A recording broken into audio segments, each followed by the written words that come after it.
Saya katakan kepada panitia, Anda sudah dengarkan ceramah saya?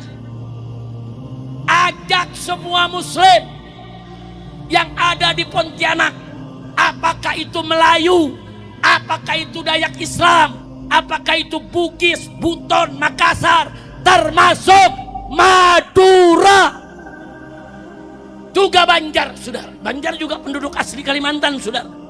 Kumpulkan semua di masjid depan Kesultanan. Saya mau bicara. Kumpulkan umat Islam, saudara. Begitu kumpul, saya minta mereka bawa senjata yang mereka punya.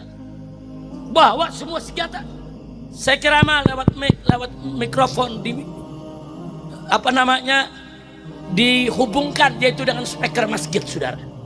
Saya katakan di situ, hei umat Islam yang ada di Pontianak, jangan lepas senjata kalian. Persenjatai diri kalian semua, bersatu. Jangan sampai kalian letakkan senjata sebelum Dayak-Dayak itu kembali ke kampungnya. Selama mereka tidak letakkan senjata, haram kalian untuk meletakkan senjata. Kalau mereka nyerang, serbu.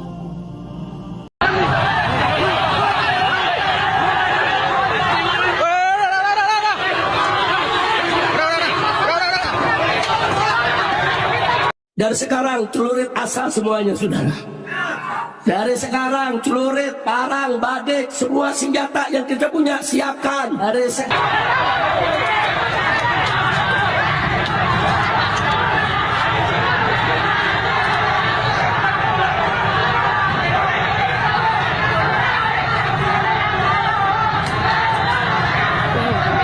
batu gede banget.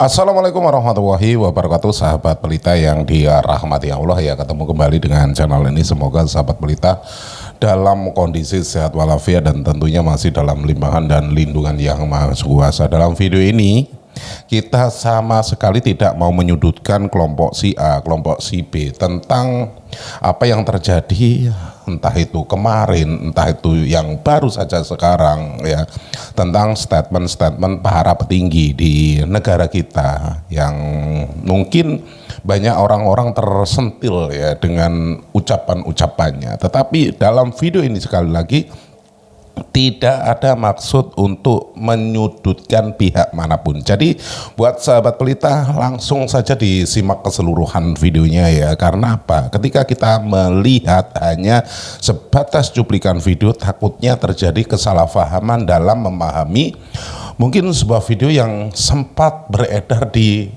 media sosial. Jadi alangkah baiknya menonton videonya sampai dengan selesai, biar apa ya tadi itu, kita tidak gagal paham.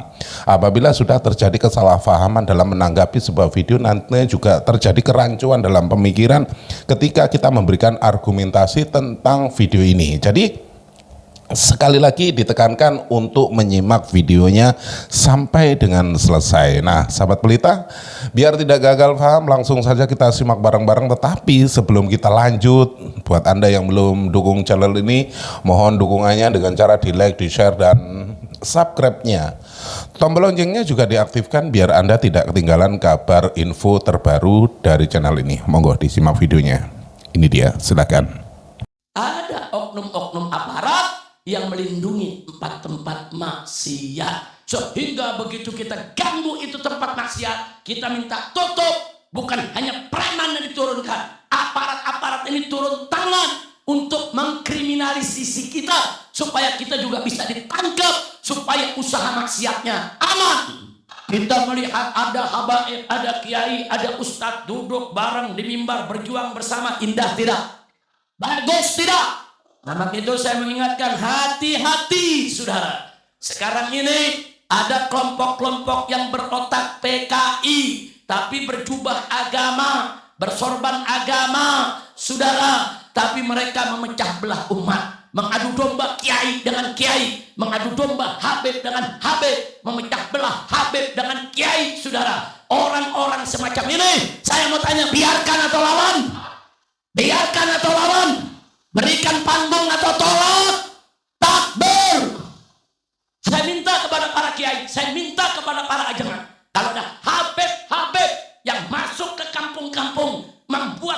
maksiat, kemungkaran, jangan dibiarkan, jangan tangkap, nasihati, dakwakan, peringati, cegah dia dari kemunkarannya. Setuju?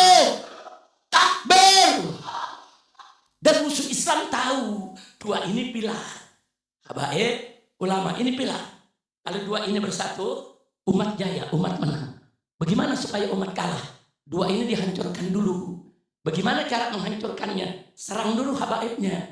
Habib itu palsu lah. Habib itu nasabnya nggak bener lah, saudara. Habib itu penipu lah, saudara. Hancurkan dulu habibnya. Dan saya sudah ingatkan dari beberapa tahun yang lalu. Para kiai hati-hati. Hari ini giliran Mbak Alwi yang dihina, Mbak Alwi yang dinista, Mbak Alwi yang direndahkan. Besok giliran kiai dan pesantren yang akan mereka serang.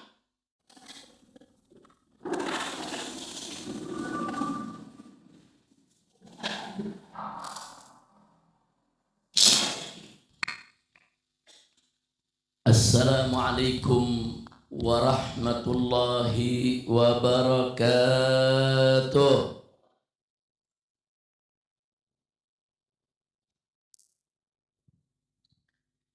Bismillah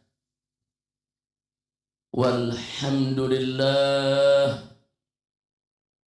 wala hawla wala quwwata illa billah. Ashhadu an la ilaha illallah wahdahu la syarika lah wa ashhadu anna sayyidana Muhammadan abduhu wa rasuluh la nabiyya ba'dah.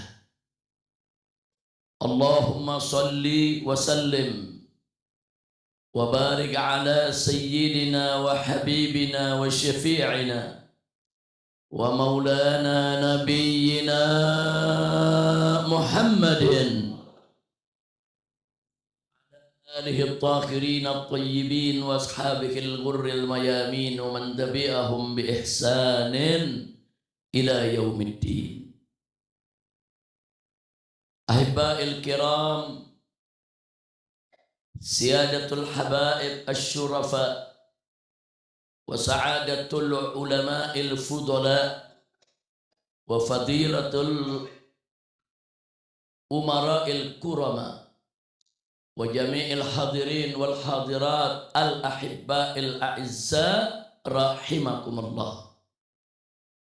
في هذه المناسبة السعيدة وبمثل هذا الاجتماع المبارك لا أنسى أن أوصيكم جميعا ونفسي بتقوى الله وبطاعة رسول الله صلى الله عليه وسلم. ونسأل الله سبحانه وتعالى أن يهدينا إلى صراطه المستقيم ويجعلنا من المتقين ويدخلنا جنته جنة النعيم بحق سيد المرسلين والحمد لله رب العالمين. تقبل الله منا ومنكم فتقبل يا كريم. Satu kebahagiaan dan satu kehormatan bagi saya pada kesempatan pagi hari ini bisa hadir kumpul bersilaturahim dengan seluruh jamaah kaum muslimin dan muslimat yang ada di Purwakarta yang kita cintai ini. Wabil khusus di majlis daripada Pondok Pesantren Al-Aqtab di bawah pimpinan dan asuhan serta binaan guru kita yang tercinta Akhina Al-Fadil Al-Muhtaram Al-Mukarram Ad-Da'i Ilallah Wal-Ustadul Mubarak Kiai Haji Muhyiddin Abdul Jabbar Hafidhahullahu Ta'ala wa ra'ah. Famakanallahu bituli hayati wa nafa'ana bi'ulumi fid dini wad dunya wal akhirah. Amin ya rabbal alamin. Saya sampaikan rasa cinta saya, rasa hormat saya kepada beliau, ajangan kita, guru kita yang baru saja menyampaikan arahannya untuk kita semua memimpin pembacaan salawat fatihnya. Mudah-mudahan Kita selalu mendoakan agar beliau panjang umur dalam taat dan ibadah, dalam sehat walafiat, diberikan kemudahan dalam setiap urusannya, dan diberikan kemenangan di dalam perjuangan dakwahnya, serta diberkahi keluarganya, muridnya, jamaahnya, pesantrennya, majelis taklimnya, bahagia dari dunia hingga akhirat. Amin ya rabbal alamin. Begitu juga doa yang sama tentunya kita sampaikan, yaitu kepada Allah subhanahu wa ta'ala untuk guru-guru kita semua, para ajengan, para kiai yang hadir bersama kita di tempat ini, yang tidak bisa saya hitung satu persatu, dan saya tidak menyebutkan nama-nama beliau satu persatu, sama sekali tidak mengurangi rasa hormat kita, yaitu rasa takrim, ihtiram kita, dan rasa mahabbah kita kepada mereka. Mudah-mudahan semua guru-guru kita yang tercinta, wabil khusus yang hadir bersama kita di tempat ini, baik dari kalangan habaibnya maupun dari kalangan kiainya, ajengannya, tuan-tuan gurunya, semoga semuanya senantiasa diberkahi oleh Allah subhanahu wa ta'ala. Dan pada akhirnya salam penghormatan ini saya sampaikan secara khusus bahkan istimewa kepada seluruh jamaah kaum muslimin dan muslimat yang hadir pada pagi hari ini di majelis yang penuh keberkahan ini.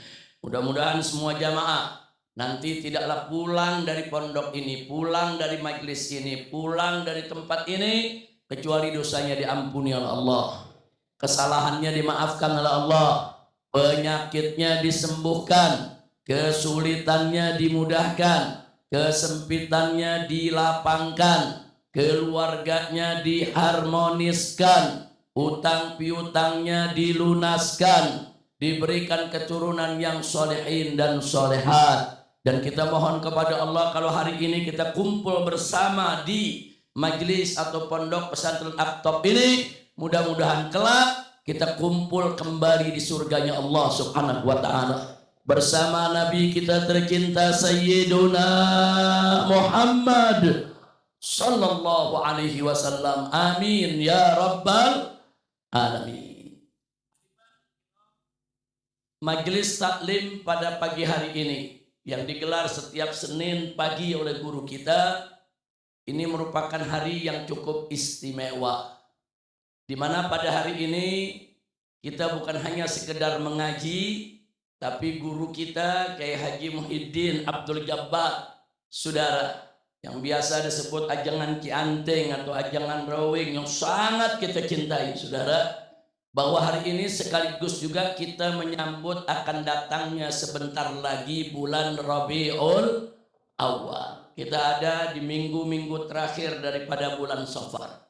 Sebentar lagi kita masuk bulan Maulid, di mana-mana umat Islam memperingati Maulid Nabi yang tercinta Sayyiduna Muhammad sallallahu alaihi wasallam. Sehingga kumpulnya kita pada pagi hari ini, selain mengikuti pengajian rutin setiap Senin pagi, sekaligus juga kita bersama-sama menyambutnya datang bulan kelahiran seorang manusia besar yang punya nama besar, yang memiliki sejarah besar karena berjiwa besar. Itu pun saudara daripada natijah karena dididik dan dibesarkan oleh yang maha besar, yaitu hari Maulid kelahiran Nabi besar Muhammad sallallahu alaihi wa alihi wa sahbihi wasallam.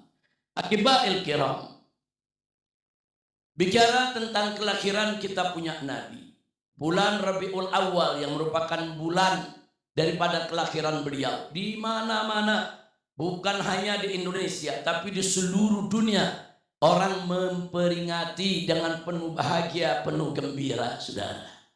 Nah, yang ingin saya ingatkan pada kesempatan pagi hari ini, baik untuk saya maupun untuk seluruh kaum muslimin dan muslimah, bahwa Nabi yang diperingati maulidnya di mana-mana negeri tersebut adalah seorang manusia yang dinyatakan oleh Allah dalam Al-Quranul Karim sebagai rahmat untuk semesta alam.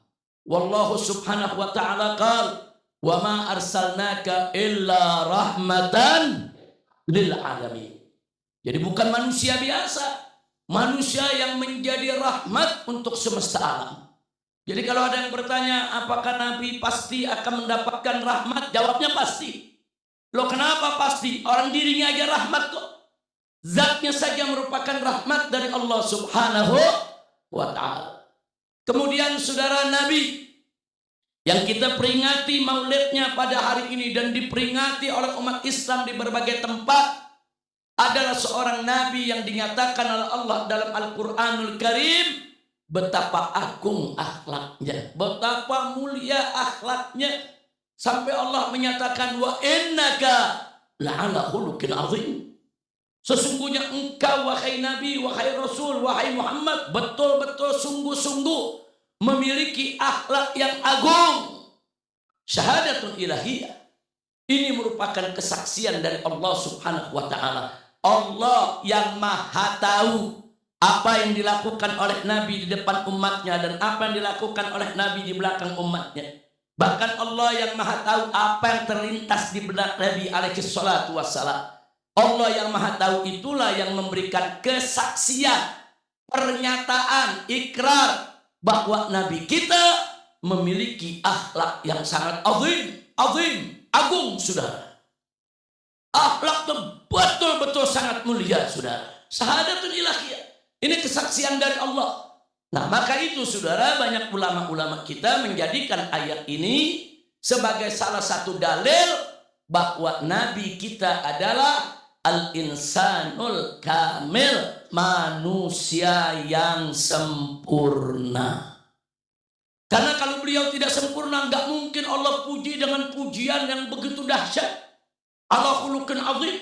Saudara, bahwa Nabi memiliki akhlak yang begitu agung, begitu mulia. Pujian ini bukan sekedar pujian, tapi sekaligus merupakan kesaksian betapa sempurnanya Nabi kita Sayyiduna Muhammad sallallahu alaihi wasallam. Nabi yang kita peringati maulidnya setiap tahun, bahkan bukan hanya setiap tahun, setiap bulan, setiap minggu, setiap hari. Saudara, di mana-mana orang menceritakan daripada sejarah hidupnya adalah seorang nabi yang dijadikan oleh Allah Subhanahu wa taala sebagai uswatun hasanah. Allah nyatakan dalam Al-Qur'anul Karim, faqala ta'ala laqad kana lakum fi Rasulillahi uswatun hasanah. Kesuri tauladanan Nabi Allah nyatakan dalam ayat ini, saudara, laqad kana lakum fi Rasulillah. Allah tidak mengatakan fi ibadati Rasulillah. Allah tidak mengatakan fi salati Rasulillah. Allah tidak mengatakan fi siyami Rasulillah, tapi Allah mengatakan fi Rasulillah. Fi Rasulillah, bahwa sesungguhnya fi Rasulillah, di dalam diri Rasulullah, bagi kamu sekalian ada uswatun hasan, suri tauladan yang baik. Kalau Allah katakan fi Rasulillah, dalam diri Rasulullah, artinya apa saja yang datang dari Nabi adalah uswah buat kita semua, saudara. Jadi bukan sholatnya saja yang menjadi uswah buat kita, bukan puasanya saja yang menjadi uswah buat kita, saudara. Tapi semua apa saja yang datang dari Nabi. Bagaimana Nabi memimpin keluarga, bagaimana Nabi memimpin masyarakat, bagaimana Nabi memimpin negara. Saudara, semuanya merupakan uswatun hasanah. Ada yang protes, Habib, Islam itu kan cuma ngatur ibadat. Kalau berekonomi jangan bawa-bawa Islam. Apalagi berpolitik, jangan bawa-bawa Islam. Islam, politik. Islam, ekonomi. Saudara, para sahabat Nabi tercinta radhiyallahu anhum kan qad allamana Rasulullah sallallahu alaihi wasallam kulla syai'in hatta al-khara'a. Masya Allah. Apa kata para sahabat, saudara? Mereka mengatakan qad allamana Rasulullah. Rasulullah itu sudah mengajarkan kami kulla syai'in, tentang segala sesuatu. Apa saja diajarkan oleh Nabi. Hatta al-khara', sampai urusan toilet diajarkan. urusan toilet, urusan kakus, saudara, urusan tempat buang air besar, air kecil, saudara. Nabi ajarkan seperti apa? Bagaimana kita memasuk ke kamar mandi, kaki mana yang dilangkahkan lebih dulu? Bagaimana kita keluar dari kamar mandi, kaki mana yang dikeluarkan lebih dulu? Apa zikir doa yang dibaca sebelum masuk ke toilet? Dan apa juga yang dibaca setelah keluar dari toilet, saudara? Apa yang boleh dan tidak boleh kita lakukan di dalam toilet, saudara? Bagaimana cara buang air kecil? Bagaimana cara buang air besar? Bagaimana cara istinja membersihkannya? Lengkap. Urusan toilet Nabi ajarkan lengkap kepada sahabat. Yang ingin saya garis bawahi, kalau urusan toilet saja Nabi ajarkan sampai sedetail itu. Bagaimana urusan rumah tangga? Bagaimana urusan keluarga? Bagaimana urusan berniaga? Bagaimana urusan bermasyarakat? Bagaimana urusan bernegara? Omong kosong. Kalau Nabi tidak mengajarkan umatnya bagaimana berekonomi, bagaimana berpolitik yang benar, dan bagaimana hidup bermasyarakat maupun bernegara, saudara. Sallu ala Nabi. Kita katakan Nabi itu al-insanul kamil. Saya punya guru tercinta. Sayyiduna Al-Alimul Allamah Al-Imamul Muhaddis As-Sayyid Muhammad bin Alwi Al-Maliki Al-Makki Al-Hasan. Saudara, beliau mengarang sebuah kitab dengan judul Muhammad Al-Insanul Kamil. Di dalamnya beliau uraikan satu persatu dalil dari Al-Quranul Karim maupun hadis-hadis yang sahih, betapa sempurnanya Nabi kita Sayyiduna Muhammad Sallallahu Alaihi Wasallam. Maka itu Bapak Ibu yang saya cinta, saya bicara dalam politik pun Nabi merupakan uswatun hasanah. Bukan berarti hari ini saya ngajak Anda untuk ngaji politik, bukan. Bukan juga berarti saya ingin mengajak umat untuk berpolitik, bukan. Hanya saya ingin mengingatkan saja bahwa politik siapapun, dari manapun, di negeri apapun, saudara, kalau tidak berdiri berdasarkan agama, tidak dijalankan dengan iman dan takwa, maka politik tersebut akan menjadi politik yang buruk dan busuk. Politik yang tidak dijalankan dengan iman dan takwa kepada Allah hanya akan menjadi politik yang membenarkan segala cara hanya untuk kepentingan satu kelompok. Maka itu mari kita lihat bagaimana Nabi berhasil memimpin umat. Bagaimana khulafa rasyidin, Sadatuna Abu Bakrin wa Umar wa Utsman wa Ali radhiyallahu anhum. Bagaimana mereka bisa berhasil memimpin umat, menuntun umat. Bagaimana mereka bisa berhasil bermasyarakat dan bernegara, saudara? Jawabnya karena khulafa rasyidin mengikuti Nabi, membangun negara dengan iman dan takwa, mengatur negara dengan iman dan takwa, memimpin umat dengan iman dan takwa. Begitulah politik Nabi dan politik para sahabatnya. Alhamdulillah. Di dalam perjuangan ini kita mesti bagi-bagi tugas. Harus bagi-bagi tugas, saudara. Kalau dulu kita punya Nabi kan sempurna. Jadi Nabi bisa dakwah dengan lembut. Nabi bisa hisbah dengan tegas. Dan Nabi juga bisa jihad dengan keras, saudara. Sempurna kita punya Nabi. Semuanya dikerjakan, saudara. Nah sementara kita nih sekarang umatnya, ada yang bagus dakwahnya, tapi hisbahnya amar ma'ruf nahi munkarnya nggak mampu. Ada yang amar ma'ruf nahi munkarnya bagus, tegas, tapi dakwahnya nggak menguasai, saudara. Ada lagi umat Nabi, saudara, dakwahnya bagus, amar ma'ruf nahi munkarnya bagus, jihadnya nggak mampu, saudara. Ada lagi, saudara, umat Nabi ini zaman sekarang, saudara, umat Nabi zaman sekarang Jihadnya mampu, perang di medan tempur, perang melawan itu tentara Israel, saudara. Tapi begitu berdakwah nggak bisa. Begitu amar ma'ruf nahi munkar nggak tahu strateginya. Artinya apa? Kita nih umat Nabi zaman sekarang serba kurang.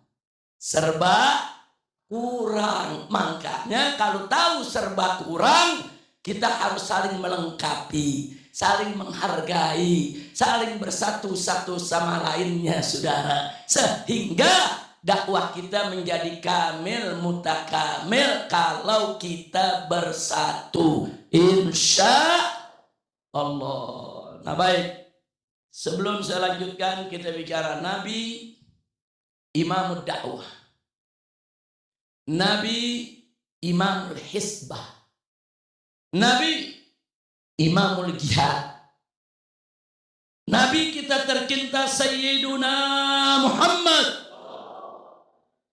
imam di setiap medan perjuangan Islam, saudara. Bapak Ibu yang saya cintai, supaya kita tidak salah paham dan tidak saling menjatuhkan satu sama lainnya, serta tidak merasa paling benar sendiri. Nah, maka perlu kita ketahui medan juang Islam itu ada 3. Medan juang Islam ada 3. Yang pertama dakwah. Yang kedua hisbah.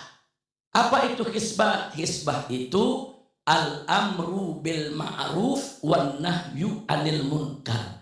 Atau kalau orang Indonesia bilang amar ma'ruf nahi munkar.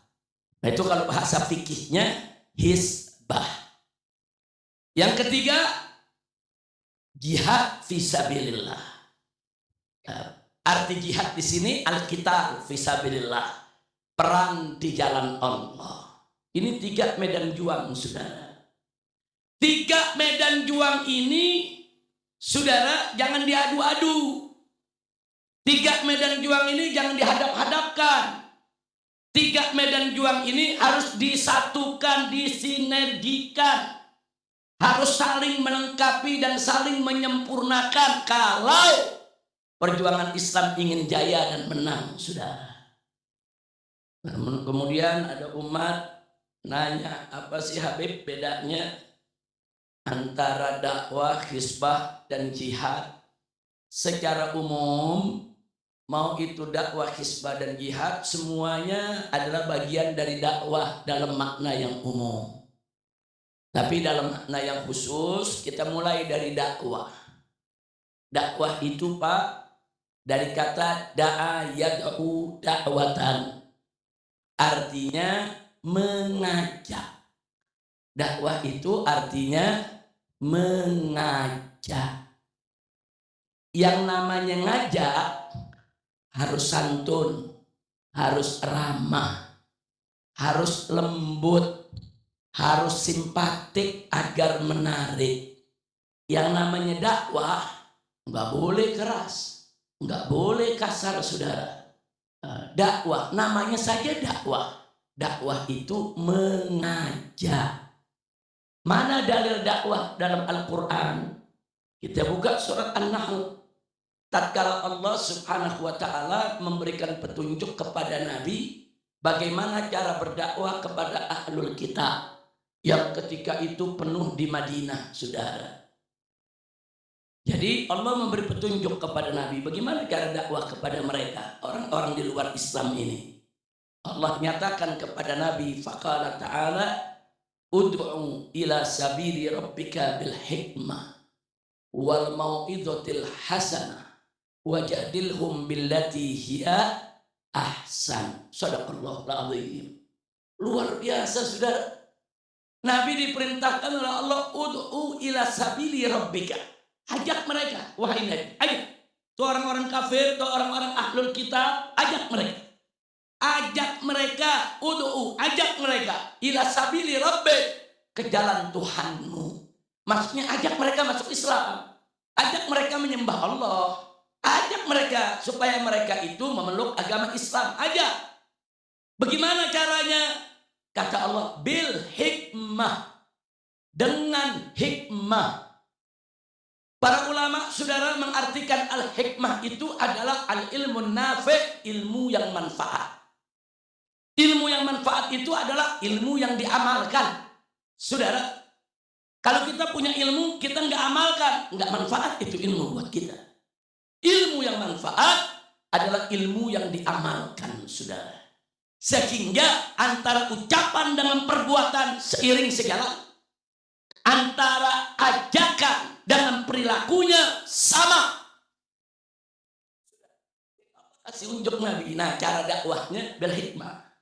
Artinya bil hikmah, saudara, ketunjukan kesuri tauladanan yang baik, akhlak yang bagus, dakwah di tengah mereka. Makanya berapa banyak dulu para sahabat Nabi masuk Islam karena kagum melihat akhlak Nabi. Karena Nabi akhlaknya begitu bagus, pada masuk Islam, saudara. Alhamdulillah. Yang kedua, saudara, Allah nyatakan wal mau'izatil hasanah. Berikan mereka pelajaran yang bagus. Nasihat-nasihat yang menyentuh, masuk ke relung hati mereka. Ini dakwah namanya.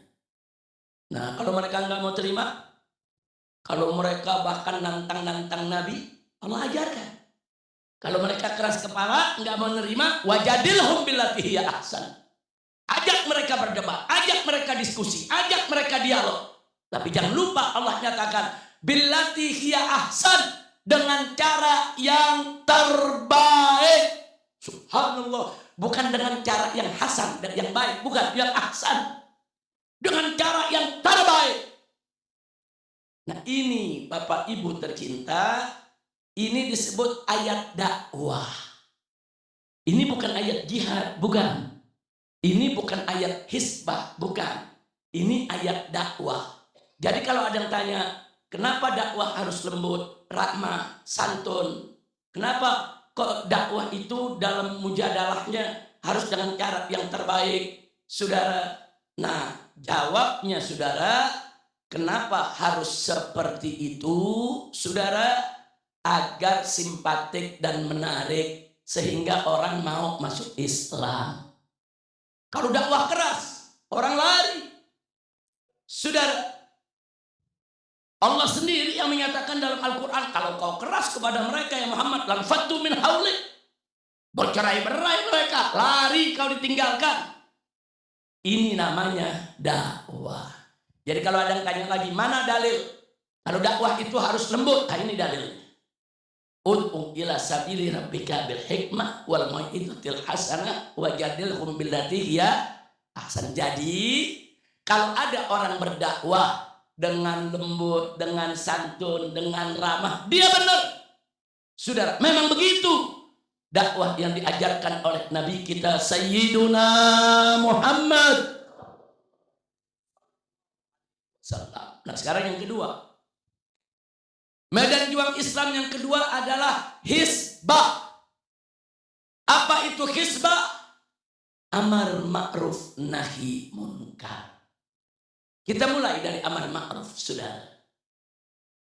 Amar ma'ruf itu bahasa Arabnya al-amru bil ma'ruf. Al-amru itu kata amara, amrun, artinya perintah, seruan, nyuruh, saudara.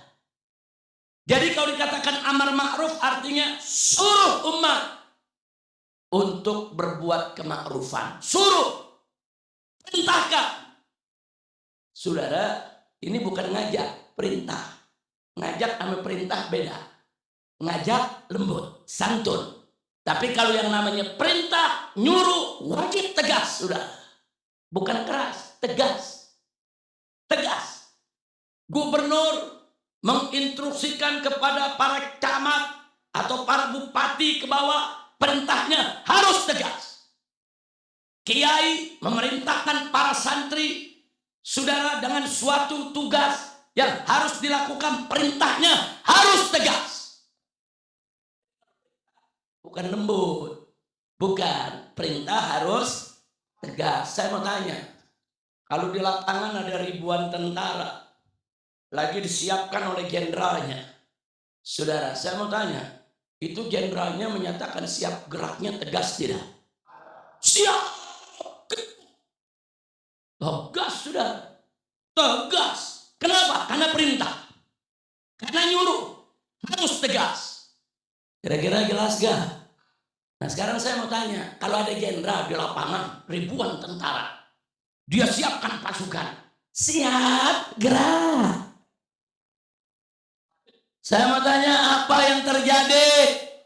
Bubar tidak? Prajurit bilang, jenderal Boti. Sudah bubar itu pasukan, betul? Nah, jadi kenapa jenderal harus tegas dalam menyiapkan pasukan? Karena perintah. Nah sekarang bagaimana Nabi kalau sedang memerintahkan? Baca hadisnya saudara. Nabi idza sa'ada 'alal mimbar, Nabi kalau sudah naik ke mimbar saudara, ini sahabat bercerita. Apa yang terjadi? Ala sauto. Suara Nabi tinggi. Wah marra wajho, merah muka Nabi. Riwayat lain menyatakan wah marrat aina, kedua mata Nabi ikut saudara merah. Suara Nabi menggelegar sampai-sampai sahabat mengatakan ka'annahu munziru jaisyan. Nabi kalau lagi ceramah di atas mimbar, Nabi itu seperti komandan pasukan tempur. Itu suara Nabi tinggi, mukanya merah, tegas, menggelegar saudara. Kenapa? Karena Nabi sedang amar ma'ruf. Hei para sahabat, kerjakan sholat. Hei para sahabat, jangan kau tinggalkan puasa Ramadan. Hei para sahabat, tunaikan zakatmu. Kenapa Nabi tegas? Karena perintah. Nah kalau Nabi sedang melakukan itu namanya Nabi sedang melakukan hisbah. Nah kalau hisbah jangan pakai ayat dakwah. Bukan pada tempatnya, ayat dakwah buat dakwah. Ayat hisbah buat hisbah saudara. Nah hisbah juga ada nahi munkar.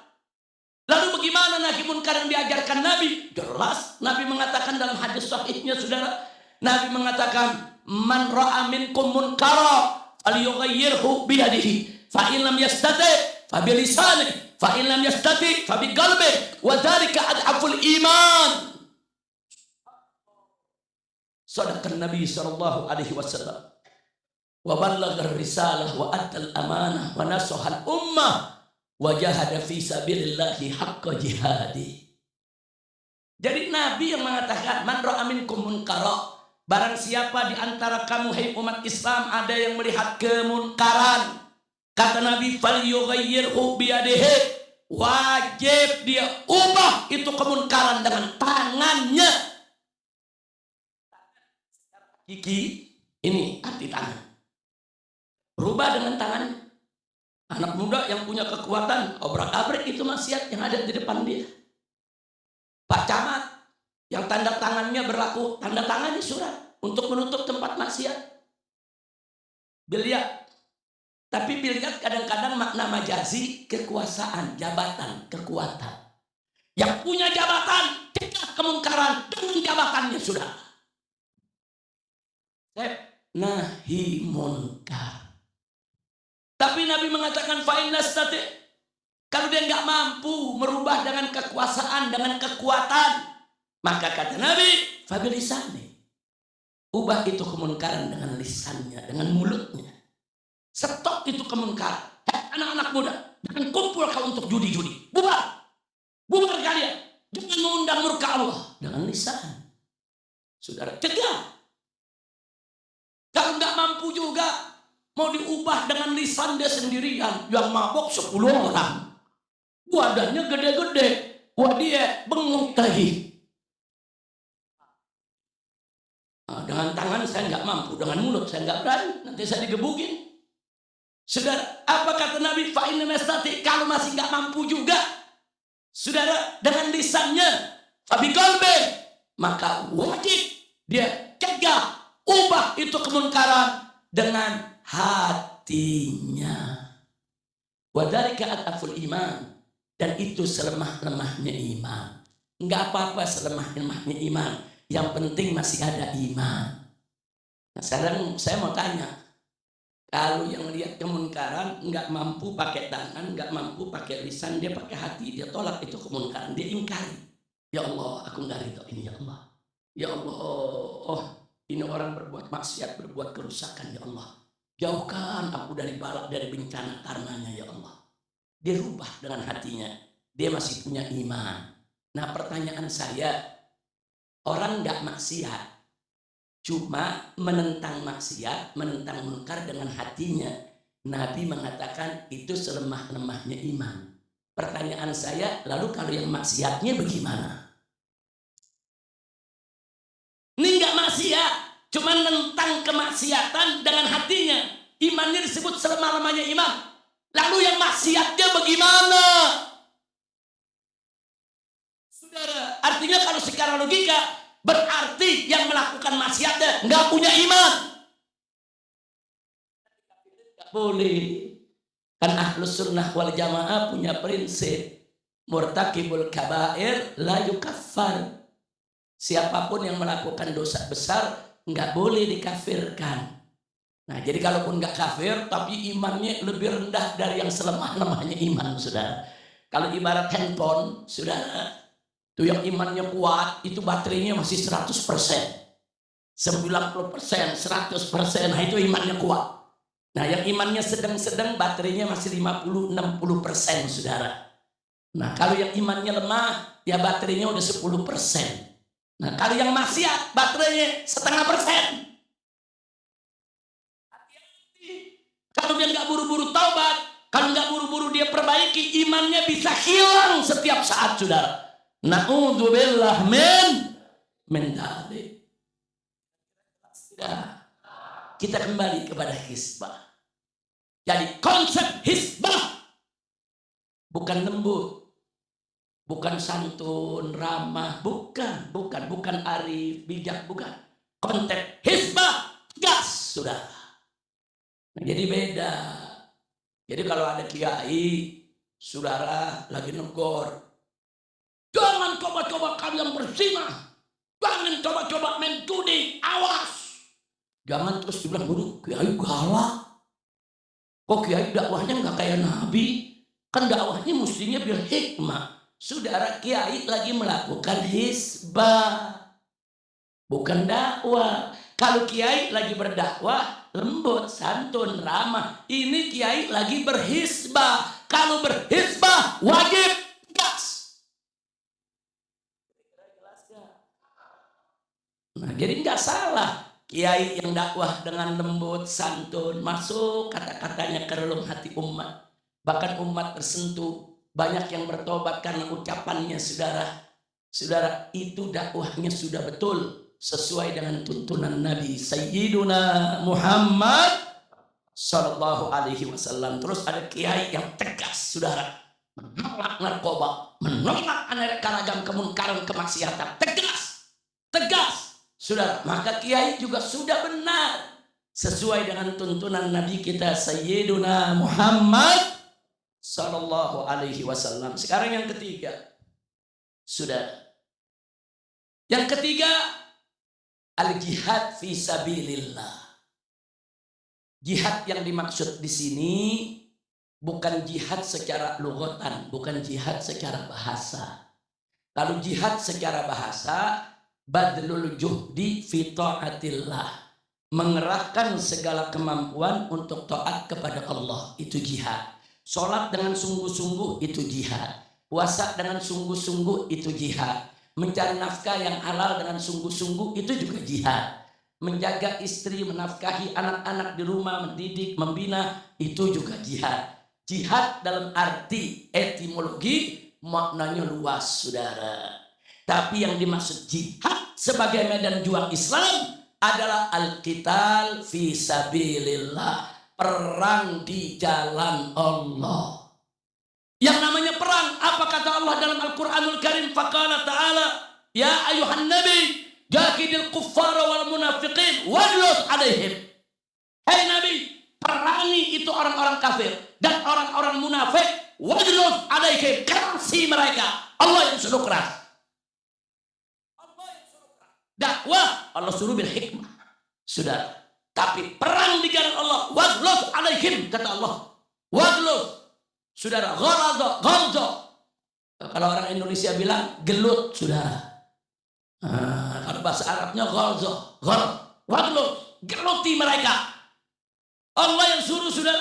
Artinya apa? Kalau perang bukan lagi tegas, keras. Ada perang lembek.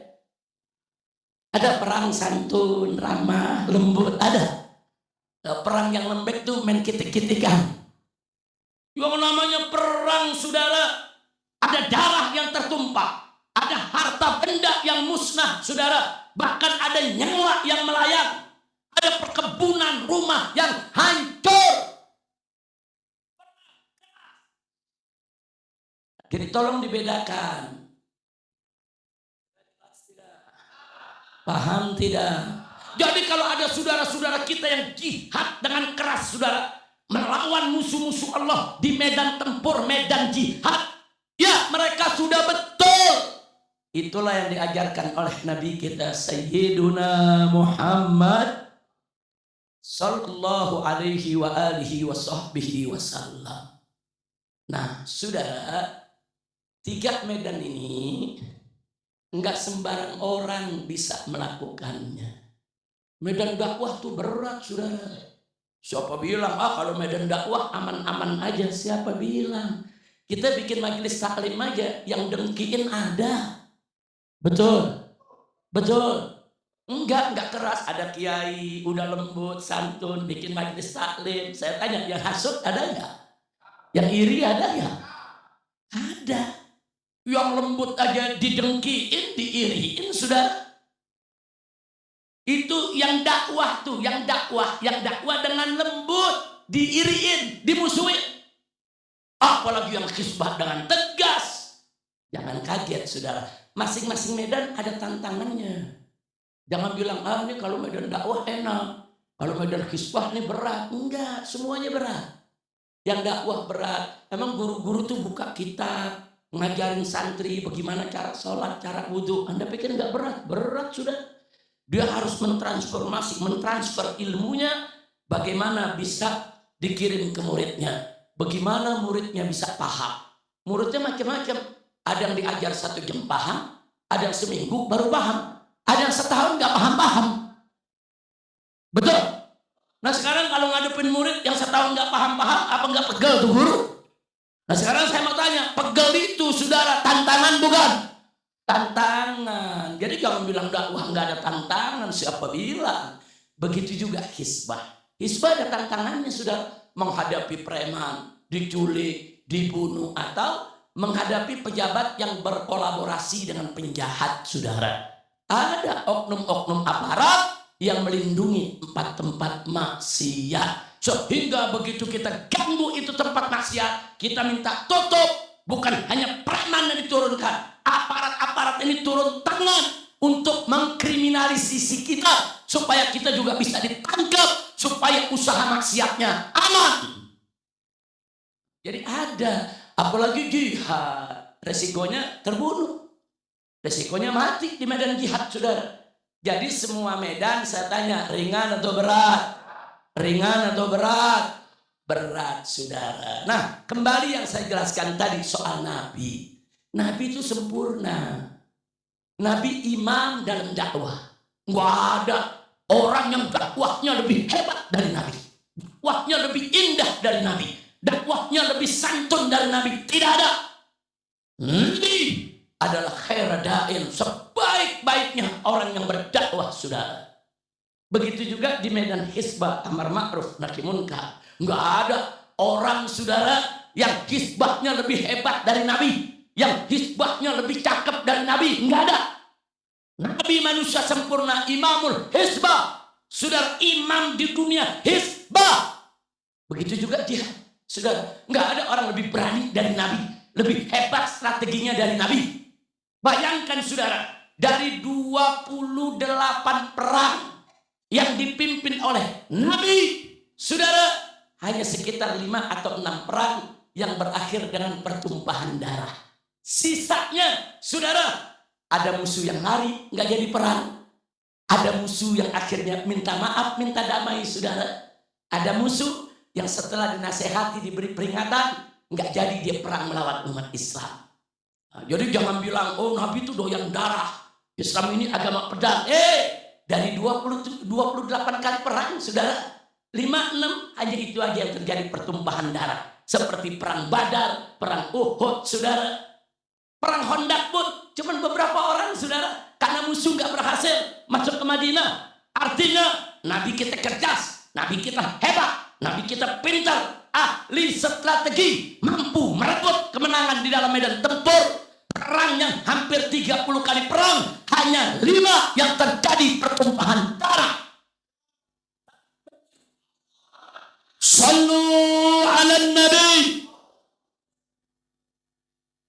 Jadi Nabi imam dalam dakwah, imam dalam hisbah, imam dalam jihad. Nah sekarang baiklah, sebelum saya akhiri, saudara, kita nih sekarang, para habaib, para kiai, para ajengan, kita kan gak ada yang sempurna. Betul? Betul. Kita nih gak sempurna. Kalau habib sama kiai dituntut harus bisa dakwah, harus bisa hisbah, harus bisa jihad. Gak ada yang mampu, saudara. Nggak ada yang mampu. Ada guru, ustadz, kiai, dakwahnya luar biasa bagusnya, saudara. Kata-kata yang keluar dari mulutnya begitu indah, begitu menyentuh. Sampai-sampai banyak orang yang jahat bertobat akibat dengar dakwahnya, saudara. Tapi begitu diajak hisbah, amar ma'ruf, nahi munkar, dia nggak bisa. Loh kenapa Habib nggak bisa? Alasannya banyak. Mungkin dia sakit, saudara. Masa orang sakit mau dipaksa untuk amar ma'ruf nahi munkar? Atau mungkin memang dia nggak punya keberanian. Masa orang nggak berani dipaksa? Nggak boleh dong. Sayyidatuna Aisyah radhiyallahu taala anha, istri Nabi, itu pernah berfatwa di mana beliau menyatakan laki-laki yang pengecut nggak boleh ikut jihad. Nggak boleh. Sebab kalau kita tahu dia penakut nih, jangan dipaksa jihad. Nanti kalau dipaksa jihad, kumpul dengan mujahidin, bisa mengganggu keberanian yang lain. Yang lain lagi perang, dia lagi terkencing-kencing. Yang lain lagi perang, dia lagi gemeter, ya istri saya bagaimana, anak saya bagaimana. Mujahid yang lain yang tadinya udah lupa itu dengan rumahnya, jadi ingat sudah. Kenapa Siti Aisyah mengatakan yang penakut jangan diajak jihad. Dan banyak ulama mendukung fatwa Siti Aisyah, sudah. Ada kiai memang dari mudanya dia orangnya lembut, santun, saudara. Jangan kata berantem, dibentak orang dia bisa nangis. Ayo, ada gak? Yang dari muda nih, dari jadi santri dibentak nangis, ada gak? Ada, padahal dia lelaki, saudara. Nah kalau yang seperti ini biarkan dia dakwah dengan lembut, biarkan dia dakwah dengan menyentuh. Jangan dipaksa untuk amar ma'ruf nahi munkar. Nah, begitu juga saudara sebaliknya. Kadang-kadang ada orang hisbah berani, saudara. Keluar masuk penjara, diculik, disiksa, dia nggak peduli. Keluarganya diancam, dia nggak peduli, saudara. Luar biasa. Bahkan di medan jihad juga dia berani. Dia bertempur, dia lawan musuh. Sedikit tidak gemeter, saudara. Begitu disuruh dakwah, buru-buru ceramah, sambutan digemeter, saudara. Padahal di luar jagoan, berani, saudara. Begitu disuruh sambutan doang, cerita bagaimana pengalaman jihadnya. Ada gak? Jangan disalahkan, itu bukan bidangnya, saudara. Bukan, coba suruh berkelahi di jalan paling depan, saudara. Coba suruh jihad paling depan, saudara. Tapi disuruh bicara, apalagi buka kitab, wah, itu gak kekebet-kebet, itu lembaran, saudara. Jelas gak? Nah, jadi beda orang, beda kemampuan. Betul? Betul. Nah, sekarang yang ketiga nih, jihad. Ada orang hebat di medan jihad, saudara. Wah, udah puluhan orang kafir dibunuh sama dia, saudara. Tapi lagi-lagi, kalau disuruh amar ma'ruf nahi munkar nggak mampu. Karena amar ma'ruf nahi munkar dengan jihad etikanya beda. Dalam amar ma'ruf nahi munkar nggak boleh bunuh orang. Dia jihad bunuh orang melulu. Kalau dia disuruh amar ma'ruf nahi munkar, wah, Pedagang minuman keras dibunuh ini. Saudara, bahaya. Nah, dia nggak mampu. Tapi kalau jihad, jagoannya saudara. Nah, kalau memang dia bisanya jihad, terjunkan ke medan jihad. Jangan terjunkan ke dakwah, jangan terjunkan ke hizbah. Yang penting, siapa saja yang berdakwah atau berhizbah atau berjihad, wajib saling mendukung satu sama lainnya. Jangan yang satu merasa lebih hebat dari yang lainnya. Jangan. Ada orang dakwahnya lembut, pengikutnya jutaan orang, saudara luar biasa, dari mana-mana dia datang disambut. Begitu bicara amar ma'ruf nahi munkar, dia celah-celah kiai yang amar ma'ruf nahi munkar. Apa tuh amar ma'ruf nahi munkar? Keras, enggak meniru Nabi, itu enggak mencontoh Nabi. Jangan dideketin. Dia merasa dirinya paling suci, paling benar, paling mulia. Saya tanya, ada gak? Ada gak? Nggak boleh. Dia dakwah dengan lembut, wajib kita dukung. Tapi dia menghina orang yang amar ma'ruf nahi munkar, haram. Ya Allah, di malam hari dia berdoa, hambamu ini nggak mampu amar ma'ruf nahi munkar, ya Allah. Aku punya penyakit ini, umurku sudah tua, nggak mampu ya Allah. Begitu juga yang hizbah sama jihad dengan berani, jangan sombong. Jangan sok jago, jangan merasa paling hebat, paling kuat. Saudara, wah merasa diri udah paling hebat, keluar masuk penjara, keluar masuk medan tempur, sok berani. Akhirnya apa dia ngomong? Itu kiai-kiai itu yang ngajar ini, ngajar itu, lembut, itu kayak kue apem. Lembut tuh semuanya. Ada gak yang begitu? Ayo saya tanya, ada gak yang begitu? Enggak boleh saudara, kok seenaknya mengatakan orang pengecut. Itu ghurur namanya saudara. Dia tertipu dengan dirinya sendiri saudara. Sudah berani badan tempur, teruskan, kami dukung. Kalau sudah tegas dalam amar ma'ruf nahi munkar, teruskan, kami dukung. Tapi jangan sekali-kali kau hina ulama-ulama kami yang di pondok pesantren, yang di majelis taklim, yang buka kitab, yang mengajar dengan hati mereka. Kau jangan sombong mentang-mentang kau jihad. Hati-hati, jangan-jangan kau menang karena doa dia di tengah malam. Saudara, jadi yang dakwah, yang hizbah, yang jihad harus saling menghargai. Satu saya garis bawahi. Dakwah, hizbah, jihad ada satu syarat yang nggak boleh dilanggar. Apa itu saudara? Jangan langgar syariat. Dakwah dengan lembut silakan, tapi jangan langgar syariat. Kemudian hizbah dengan tegas silakan, tapi jangan langgar syariat. Dakwahnya lembut. Saudara-saudara, ibu-ibu dan bapak-bapak yang saya cinta, semoga Anda semua dirahmati Allah, diberikan keindahan hidup. Ketahuilah bapak-bapak, ibu-ibu, daging babi itu nggak apa-apa dimakan. Saya mau tanya, lembut gak? Santun gak? Ramah gak? Tapi benar apa enggak? Jadi jangan cuma dilihat lembutnya aja, lihat isinya benar apa enggak saudara. Walaupun dia lembut, tapi kalau isinya tidak benar, harus dikatakan tidak benar. Bukan soal lembut atau tegas, bukan. Bukan. Lihat, dia langgar syariat apa enggak. Ada lagi yang dakwahnya tegas, saudara. Sudah muslimin, kaum muslimat, harus tahu kalian semua ya. Tapi itu halal. Udah keras keblinger.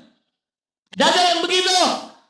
Enggak boleh juga. Jadi ini bukan soal lembek, bukan soal keras. Jangan langgar syariat. Lembut saudara-saudara. Takutlah kepada Allah. Agar Allah mencintai kita, jauhkan makanan yang haram. Babi itu haram saudara.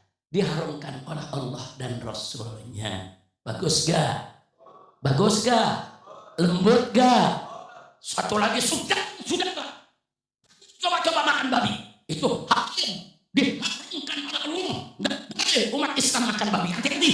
Makan babi Allah akan murka, berdosa kalian. Tapi isinya salah apa benar? Benar. Kira-kira saya kasih contoh begitu paham gak? Sadayana ngartos tak ngartos. Ini yang Habib ajarkan barusan nih sadayana nih terang terang. Sadayana barantos ngartos. Alhamdulillah. Terus nggak perlu diterjemahkan nama jangan. Karena semua udah paham. Tapi memang modalnya Habib segitu doang bahasa Sunda. Tapi insya Allah ke depan kita lebih bisa menguasai bahasa Sunda. Karena saya membangun pondok pesantren di tanah Sunda. Yaitu di kota Bogor, Megamendung. Alhamdulillah. Baik saudara, sebelum saya akhiri, akhirnya kita ambil kesimpulan. Sebelum kesimpulan, saya ingin memberikan perumpamaan antara yang dakwah dengan hisbah. Dakwah dan hisbah ini Bapak Ibu tercinta, ini bagaikan kerjaan para petani. Dakwah itu ibarat petani menabur bibitnya. Menabur bibitnya, memberikan pupuknya, menyirami tanamannya, itu dakwah, saudara. Sedangkan hisbah itu seperti kerjaan petani memberantas hama. Baik hama wereng atau hama tikus, saudara, dia berantas, dia bunuh itu hama, saudara. Nah, jadi ini perumpamaan dakwah dan hisbah. Artinya, kalau ulama se-Indonesia dakwah saja, semua dakwah. Semua buka pesantren, semua buka majelis taklim, semua buka kitab. Tapi nggak ada yang hisbah. Nggak ada yang perang lawan narkoba, nggak ada yang perang lawan judi, nggak ada yang perang lawan pelacuran, saudara. Nggak ada tuh yang perang lawan LGBT, nggak ada yang amar ma'ruf nahi munkar. Semuanya sibuk dakwah. Nah itu sama juga petani se-Indonesia sibuk semuanya tiap hari nanam padi. Tiap hari nanam padi terus nanam padi. Hamanya nggak diberantas, hamanya nggak dibasmi. Saudara, diserang nih hama nih tikus-tikus yang merusak panen, dibiarkan. Saya tanya, kira-kira panennya gagal tidak? Ayo ngaku semua, panennya gagal gak? Gagal gak? Saudara, kalau orang dakwah terus ibarat petani yang terus nanam padi, tikusnya nggak diberantas, nanti kalau panen apa? Ayo, panen apa? Panen padi apa panen tikus? Panen padi apa panen tikus? Sudah enggak, maksud saya panennya gagal atau berhasil? Gagal atau berhasil? Gagal, udah nanam padi terus hamanya didiemin. Betul? Nah sekarang yang kedua, orang yang hisbah. Kalau ulama se-Indonesia sibuk, enggak buka pesantren, nggak buka majelis taklim, nggak buka kitab, nggak ngajar, semuanya sibuk. Yang satu perang lawan narkoba, yang satu perang lawan penjudi, yang satu perang lawan minuman keras, yang satu lagi perang lawan pelacuran. Semuanya sibuk hisbah. Nggak ada yang ngajar, nggak ada yang buka kitab, ngajarin sholat, ngajarin puasa, nggak ada. Itu ibarat petani se-Indonesia tiap hari sibuk bunuhin tikus. Dia bunuhin tikus, padinya nggak ditanam-tanam. Kira-kira nanti 6 bulan setahun kemudian panennya apa? Panen apa? Panen tikus. Kira-kira paham gak nih? Ini perumpamaan, saudara. Masal begitu dakwah dan hisbah kalau nggak dijalankan bersama. Ada yang nanya, Habib, bagaimana kalau ada petani? Pintar nanamnya, pintar milih pupuknya, pintar mengelola tanahnya. Tapi dia nggak mampu untuk memberantas hama. Nggak apa-apa, terusin nanam padinya. Terusin hidup di sawahnya. Lalu bagaimana soal hamanya Habib? Minta bantuan kepada petani yang mampu. Dia yang nanam padi, sahabatnya yang memberantas hama. Dengan kerjasama yang baik, panennya bisa bagus tidak? Habib, saya bisa dakwah, tapi saya nggak mampu hisbah. Kenapa nggak mampu hisbah? Saya ada penyakit B, penyakit jantung. Takutnya nanti begitu dibentak preman saya mati lagi, Beb. Ya, masa orang sakit jantung mau dipaksa? Betul. Betul. Ada juga, saudara, saya ketemu seorang kiai besar, Habib Rizik. Terima kasih Anda dengan kawan-kawan melakukan hisbah. Saya sebetulnya pengen Habib untuk hisbah. Cuman Habib, Allah karuniakan saya tahaddusan bin nikmah. Saya punya pondok pesantren. Santri saya ada 20.000. Saya bukan nggak berani Habib. Cuman tiap hari saya ngajar, saya punya santri 20.000. Nah kalau saya hisbah, saya ditangkap, saya dipenjara 2 tahun, 5 tahun. Terus santri saya yang ngajar siapa Habib? Saya mau tanya, alasannya benar tidak? Benar. Ya udah Habib maklumin. Saya tidak ikut ke lapangan hisbah bersama Habib, tapi saya doain. Tiap hari sama santri saya doain. Nah, saya doain, tapi Habib juga doain kita yang sedang mengajar santri. Ini namanya bagi-bagi tugas. Betul? Saya mau tanya, bagi tugas bagus tidak? Indah tidak? Takbir. Sallu ala nabi. Dakwah, ulama yang hisbah, ulama yang jihad bersatu, saling mendukung, saling mendoakan. Saudara, setuju tidak? Dukung tidak? Takbir. Sallu ala nabi. Nah, jadi tolong para habaib, para kiai yang berdakwah dengan lembut, teruskan dakwahnya. Yang penting jangan langgar syariat dan jangan merendahkan mereka yang hisbah dan jihad. Begitu juga sebaliknya, para habaib, para kiai yang hisbah, yang jihad, dengan penuh keberanian lanjutkan hisbah dan jihadnya. Kami doakan semoga Anda selamat dan menang. Nah, kami doakan, teruskan. Tapi tolong jangan mengolok-olok yang tidak berhisbah dan berjihad. Mungkin mereka punya alasan yang kita tidak tahu. Alasan umur, alasan penyakit, alasan prioritas perjuangan. Masing-masing orang punya zurufnya masing-masing. Nah kalau kita ada saling pengertian, kerjasama antara 3 medan juang tadi, insya Allah perjuangan kita akan berkah dan menang. Insya Allah. Nah karena itu di sini mana saya punya menantu, mana Habib Muhammad bin Hadi Al-Habsyi, begitu juga Habib Hussein Segaf, mana ada Habib Muhajir. Nah silakan sini ke depan. Nah ini saya mau bawakan yang biasanya suka diperkenalkan oleh ajengan kita. Ajangan kita nih saudara, saya mau sampaikan Kiai Haji Muhyiddin Abdul Jabbar. Ajangan Cianting ini saudara, jangan Anda pikir cuman bisanya buka kitab ngajar. Enggak saudara. Beliau ini di samping indah dalam berdakwah, beliau juga pejuang hisbah. Dan beliau enggak berhenti, di pondok pesantrennya selalu mendoakan orang-orang yang jihad, orang-orang yang hisbah saudara. Dan beliau bertemu saya beberapa kali, luar biasa dukungan daripada perjuangannya. Ya, saya dengan ajangan rawing ini saudara berbagi tugas. Berbagi tugas. Biarkan ajangan rawing ini yang menanam padinya, enggak apa-apa. Saya yang bunuhin tikusnya saudara. Takbir. Setuju tidak? Dukung tidak? Angkat tangan semuanya, takbir. Takbir. Siap bersatu, siap berjuang bersama. Takbir. Kita melihat ada habaib, ada kiai, ada ustadz duduk bareng di mimbar berjuang bersama. Indah tidak? Bagus tidak?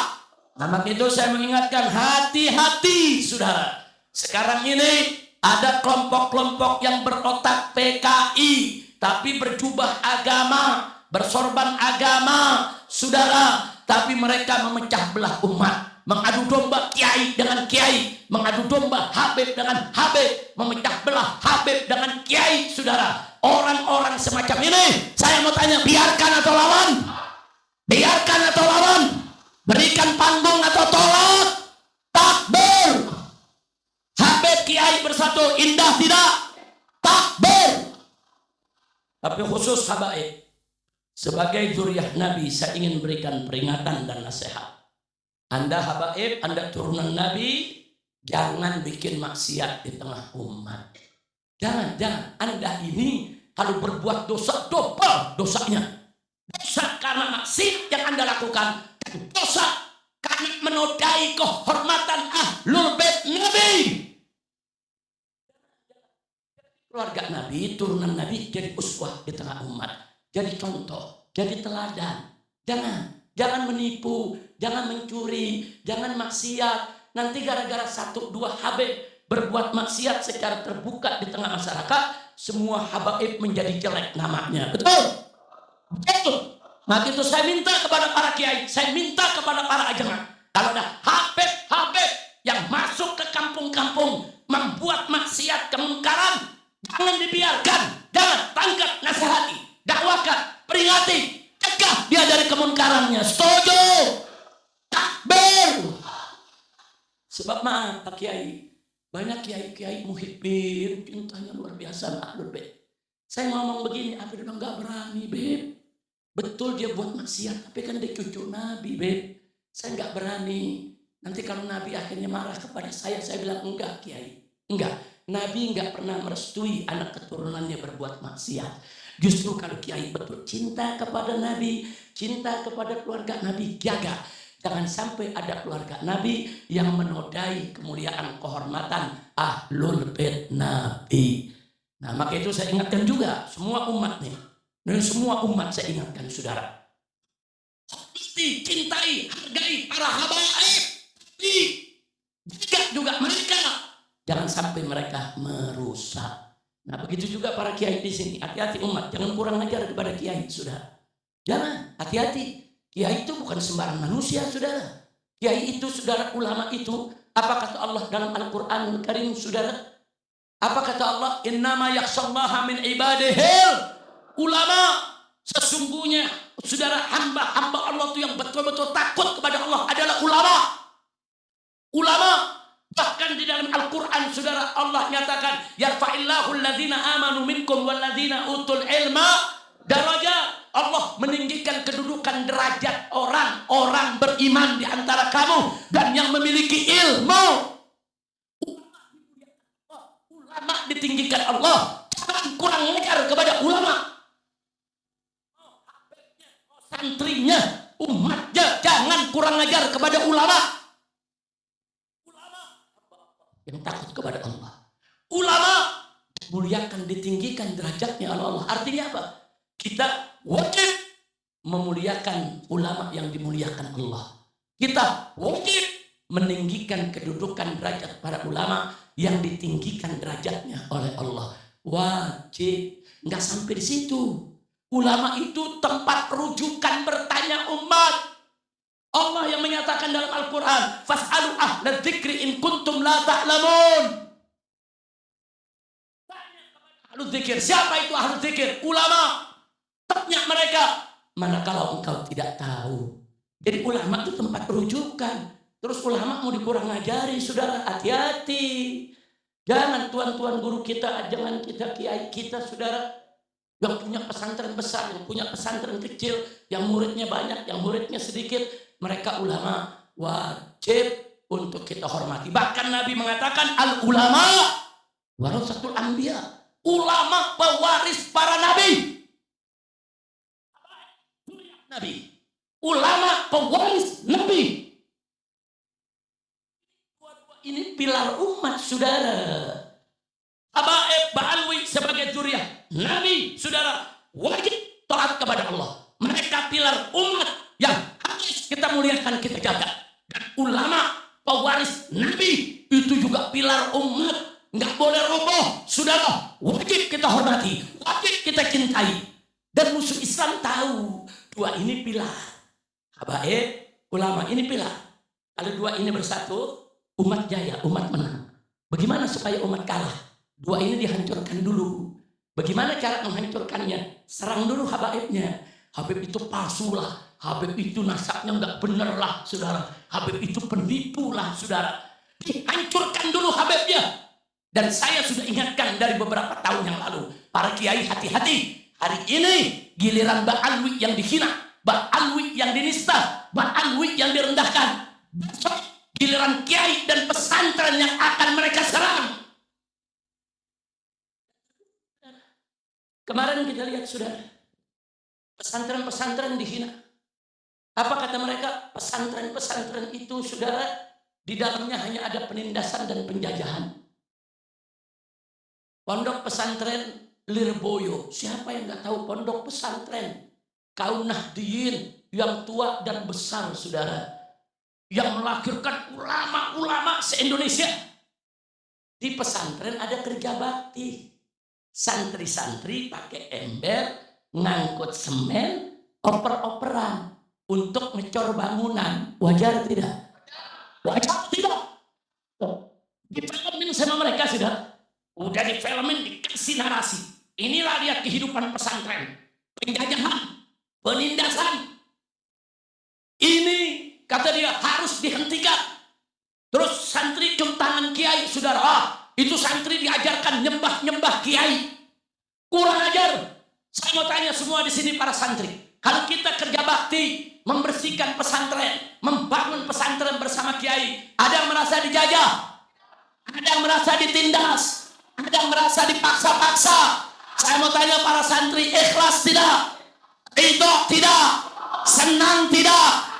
Santri cium tangan kiai, apa Anda menyembah kiai? Apa Anda menjadikan kiai sebagai Tuhan? Kurang ajar ini kelompok saudara. Bayangkan Lirboyo dihina-hina. Kiai pimpinannya saudara dihina-hina.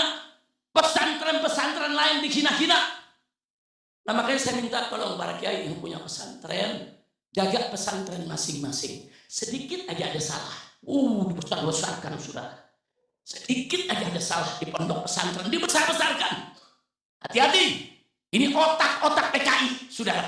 Berjubah Islam, bersorban Islam, pura-pura Islam, tapi nyerang kiai, nyerang pesantren. Bukan Habib aja yang mau dihancurkan, bukan. Bukan kiai pesantren saja. Tujuan akhirnya hancurkan Islam. Jadi hancurkan Habib itu cuma batu loncatan. Hancurkan kiai, batu loncatan. Hancurkan pesantren, batu loncatan. Tujuannya hancurkan apa? Tapi kalau sekarang mereka bilang hancurkan Islam, umat Islam melek, bangun, ngelawan, bersatu. Makanya mereka nggak buat itu. Hancurkan dulu habaibnya. Adu dulu sama kiainya. Biar habaib udah nggak punya harga lagi di tengah-tengah umat. Nanti kalau habaibnya sudah didegradasi, nggak dihargai, baru hancurkan kiainya. Ini otak PKI. Sebelum saya akhiri, siap bersatu tidak? Siap dukung kiai, siap dukung ulama, siap dukung ajengan, siap dukung habaib. Takbir, takbir. Angkat tangan semua sampai belakang, takbir. Sallu ala Nabi.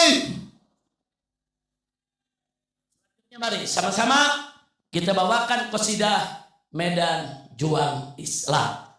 Jadi nanti pada saat syair pertama dibaca kita dengerin. Nah nanti syair itu diulang 2 kali. Diulang keduanya kita ikuti. Karena syairnya pendek-pendek, gampang dihafal saudara. Insya Allah. Nah, silakan Habib Muhammad bin Hadi Al-Habsyi untuk menjelaskan dulu apa itu nasyid Arabnya. Nah setelah itu baru dibawa bahasa Indonesianya. Insya Allah.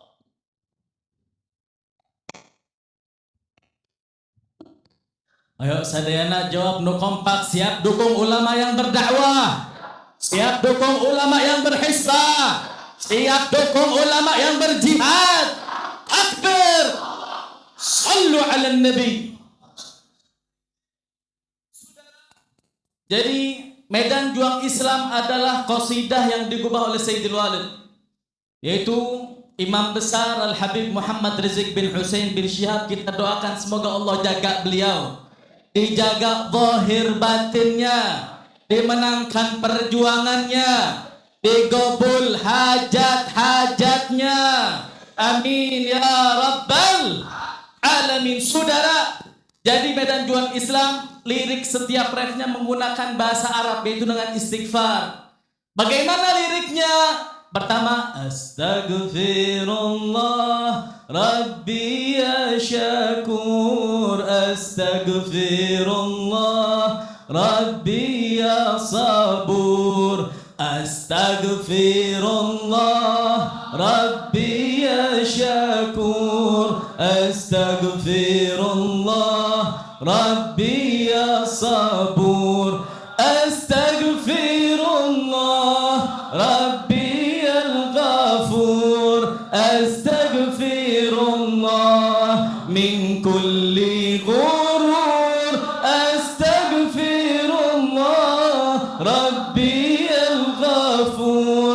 Astaghfirullah min kulli ghurur. Jadi lirik pertamanya astagfirullah Rabbiyas Syakur, kemudian Rabbiyas Sabur, itu diulang 2 kali. Apa? Rabbiyas Syakur dan Rabbiyas Sabur. Yang kedua, astagfirullah Rabbiyal Ghafur. Kemudian astagfirullah min kulli ghurur, itu juga diulang sebanyak 2 kali. Semua tim hadrah bisa diiringi? Ya. Semuanya juga siap, keluarkan suaranya untuk bersalawat. Siap. Sallu ala nabi.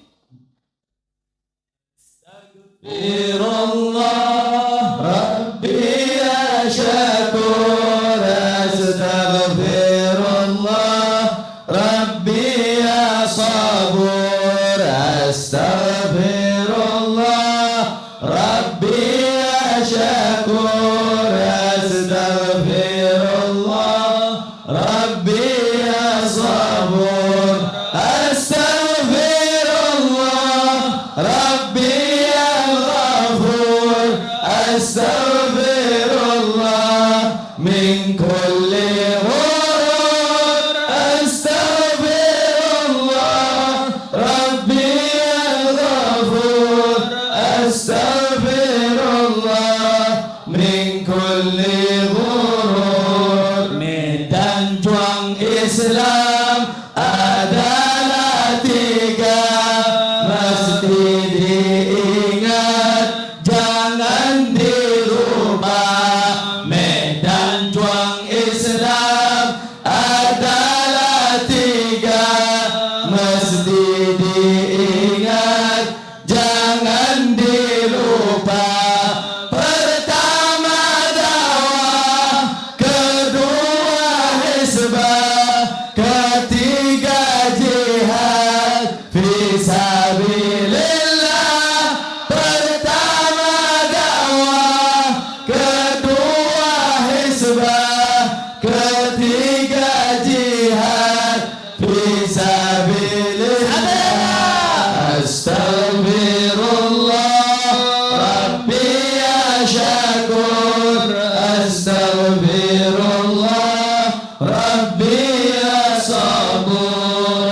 Astagfirullah Rabbi ya Syakur. Astagfirullah Rabbi ya Sabur. Astagfirullah Rabbi ya Ghafur. Astagfirullah min kulli ghurur.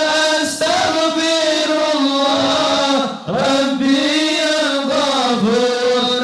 Astagfirullah min kulli ghurur. Dakwah haruslah bijak dan lugas, hizbah mestilah cerdas dan tegas. Dakwah haruslah bijak dan lugas, hizbah mestilah cerdas dan tegas.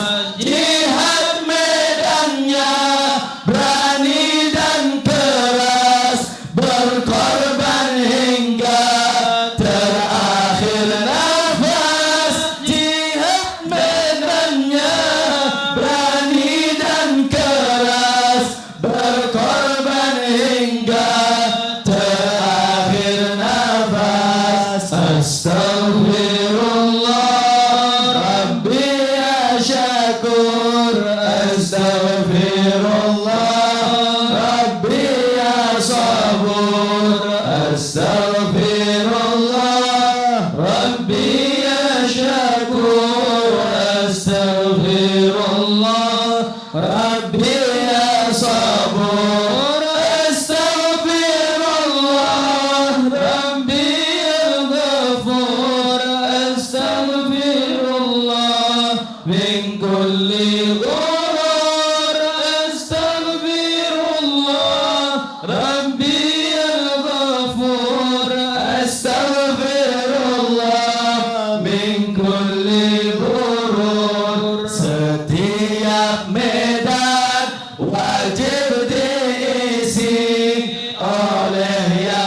pantas dan memang ahli. Setiap medan wajib diisi oleh yang pantas dan memang ahli. Semua medan wajib sinergi, jangan merasa benar sendiri. Semua medan wajib diisi oleh yang pantas benar sendiri. Astaghfirullah Rabbi ya syakur. Astaghfirullah Rabbi ya sabur. Astaghfirullah Rabbi ya syakur. Astaghfirullah Rabbi ya sabur. Astaghfirullah Rabbi ya ghafur.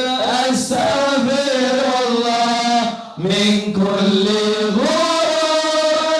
Astaghfirullah Rabbi ya ghafur. Astaghfirullah min kulli ghurur. Setiap medan wajib diisi oleh yang pantas dan memang ahli. Setiap medan wajib diisi oleh yang pantas dan memang ahli. Semua medan wajib sinergi, jangan merasa benar sendiri. Semua medan wajib sinergi, jangan merasa benar sendiri. Astaghfirullah Rabbi ya syakur. Astaghfirullah Rabbi ya sabur. Astaghfirullah Rabbi ya syakur. Astaghfirullah Rabbi ya sabur. Astaghfirullah Rabbi ya ghafur. Astaghfirullah min kulli ghurur. Astaghfirullah Rabbi ya ghafur. Astaghfirullah min kulli ghurur. Mulailah dari diri sendiri, jangan melanggar syariat Nabi. Mulailah dari diri sendiri, jangan melanggar syariat Nabi. Siapa berjuang ikhlaskan diri, niscaya dapat ridha ilahi. Siapa berjuang ikhlaskan diri, niscaya dapat ridha ilahi.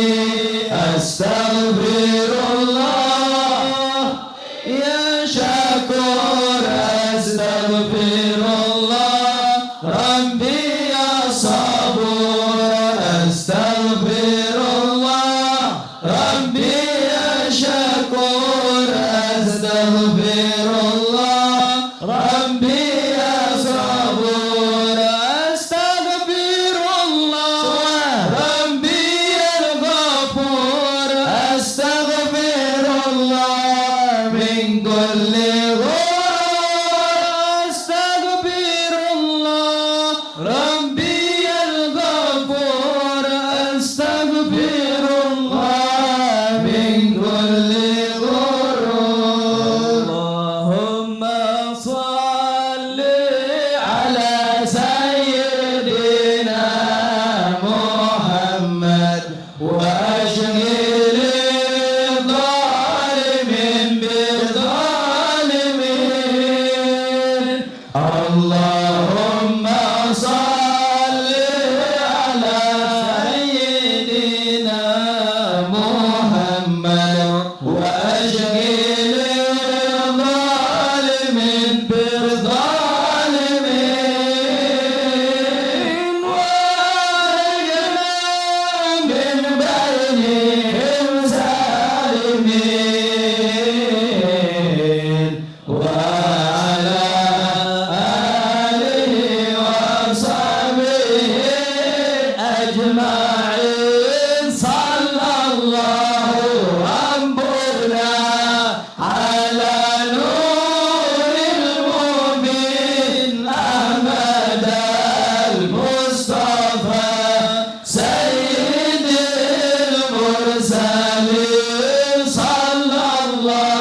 ربنا على نور المبين أحمد المصطفى سيد المرسلين وعلى آله وصحبه أجمعين وعلى آله وصحبه أجمعين. أكبر صلوا على النبي. Barusan kita membawakan nasyid Medan Juang Islam. Tadi dibawakan oleh 3 menantu saya, ya kawan. Yang diri di samping saya barusan Habib Muhammad bin Hadi Al-Habsyi, lulusan Jamiatul Wasitiyah yang ada di Husaisah di Hadramaut. Kemudian yang diri di sebelah ujung tadi itu Habib Hussein bin Anis Asgaf, itu lulusan Jamiatul Ahqaf di Hadramaut. Sedangkan yang diri di kiri saya tadi itu Habib Muhajir Ali Terus. Habib Muhajir ini putra daripada Habib Zaki. Habib Zaki ini besan saya. Jadi beliau ini dari dulu dengan saya berjuang di FPI sebagai kawan, sebagai teman, dan beliau ini sebagai Imam FPI Provinsi Jawa Barat. Dari teman belajar, teman berjuang, akhirnya jadi besan. Alhamdulillah. Dan baru seminggu yang lalu saya punya putri, menantu beliau melahirkan, dapat anak perempuan, cucu saya yang ke-17. Doakan biar jadi anak yang soleh. Pak, Pak, jangan pikir Habib udah tua. Saya baru 16 tahun. Kalau bacanya dari kanan ke kiri. Nah, kita kalau baca Arab kan dari kanan ke kiri 16. Tapi kalau dari kiri ke kanan 61. Alhamdulillah, doakan biar semua saya punya menantu, anak-anak saya, begitu juga anak-anak bapak, menantu bapak, semua keluarga diberkahi oleh Allah Subhanahu wa taala. Nah, akhirnya sekali lagi kepada Kiai Haji Muhyiddin Abdul Jabbar hafizahullah taala wa ra'ah, kita sampaikan terima kasih, jazakallahu khair. Beliau ini bukan hanya seorang guru, bukan hanya seorang muallim, tapi di belakang Anda semua para muridnya, Anda tidak tahu, beliau mendukung banyak pergerakan amar ma'ruf nahi munkar. Jadi selama ini saya dengan beliau ini memang bagi-bagi tugas, kan bagi-bagi tugas. Ada yang tugasnya doa, ada yang tugasnya ngajar, ada yang tugasnya di lapangan, ada yang tugasnya berpenjara dulu ya kawan. Nah, bagi-bagi tugas nggak apa-apa, yang sementing saling mendoakan. Dan banggalah Purwakarta. Purwakarta ini bukan sembarangan ya kawan. Ini kota santri sejak dulu kala, bukan baru. Di sini ada pakunya ulama, pakunya umat Islam, yaitu almarhum Syekhuna Mamak Sempur, saudara. Anda supaya tahu, ulama-ulama besar di Banten, ulama-ulama besar di Bogor, ulama-ulama di besar Jawa Barat, itu banyak berguru bersanad kepada Mamak Sempur, saudara. Yang sekarang alhamdulillah anak cucunya, keluarganya terus melanjutkan daripada perjuangannya. Alhamdulillah, termasuk guru besar kita yang duduk di depan kita semua, saudara. Jadi bangga saudara. Jadi kalau Purwakarta ini jadi kota ulama, kota santri, bahkan gurunya dari para guru, saudara. Seperti guru-guru besar di Bogor, saudara. Ada Kiai Haji Abdullah bin Nuh, ada Mama Abdullah bin Nuh, ada Mama Falak, saudara. Ada Mama Bakri, saudara. Semuanya lulusan Sempur. Kiai-kiai di Banten yang besar-besarnya banyak lulusan Sempur. Bangga tidak? Bersyukur tidak? Takbir. Siap jaga Purwakarta? Siap jaga kiai ulama ajangan di Purwakarta? Takbir. Shallu ala Nabi. Alhamdulillah sampai hari ini ulama di Purwakarta enggak sedikit, banyak ya ikhwan. Nah, makanya saya pesankan sekali lagi, jangan kurang ngajar kepada ulama. Hati-hatilah umama masmum, saudara. Hati-hati, dagingnya ulama itu beracun. Anda ngomongin ulama sama juga Anda lagi makan daging beracun, saudara. Anda akan rusak, akan binasa kalau benci kepada ulama, memusuhi ulama. Na'udzubillah min halik, saudara. Nah, itu saja yang bisa saya sampaikan pada hari ini. Mudah-mudahan manfaat untuk kita semua. Nah, doakan juga ini Habib Zaki alaihi terus sebagai imam FPI di Jawa Barat, semoga tetap istiqomah, diberikan ketenangan, kemenangan dalam perjuangan dakwahnya. Nah, terakhir sebagai penutup saya mengundang, boleh ngundang nggak? Boleh ngundang nggak? Ajangan Cianting boleh ngundang nggak nih Kiai? Nah, insya Allah tanggal 24 Agustus bertepatan dengan tanggal 11 Rabiul Awal, malam 12 Rabiul Awal, kami saudara bersama keluarga besar Front Persaudaraan Islam, begitu juga pesantren Markas Syariat, akan menggelar Maulid Akbar di Petamburan, Jakarta. Pagi jam 8 pagi sampai jam 12 siang khusus untuk kaum wanita. Malam dari Ba'da Isya sampai selesai khusus untuk kaum pria. Nah, saya berharap masyarakat Purwakarta yang punya waktu, yang dilonggarkan rizkinya, yang bisa berangkat, bisa menghadiri maulid tersebut. Insya Allah. Jadi maulid ini jangan lupa di Petamburan, Kecamatan Tanah Abang, Jakarta Pusat. Saya ulangi, Petamburan, bukan Petempuran. Sebab ada jenderal salah baca. Dia baca Petamburan, Petempuran. Dia bawa, saudara, peralatan tempur. Dia bawa pasukan, dia kepung Petamburan. Enggak ketemu saya, balihonya diturunkan. Kacau tidak. Itu gara-gara salah baca tuh. Nah, makanya jangan salah baca, bukan Petempuran. Apa namanya? Petamburan. Nah, kalau ada yang nanya, Petamburan itu tempat siapa Habib? Dulu yang mengajar di situ Mufti Betawi Habib Utsman bin Yahya.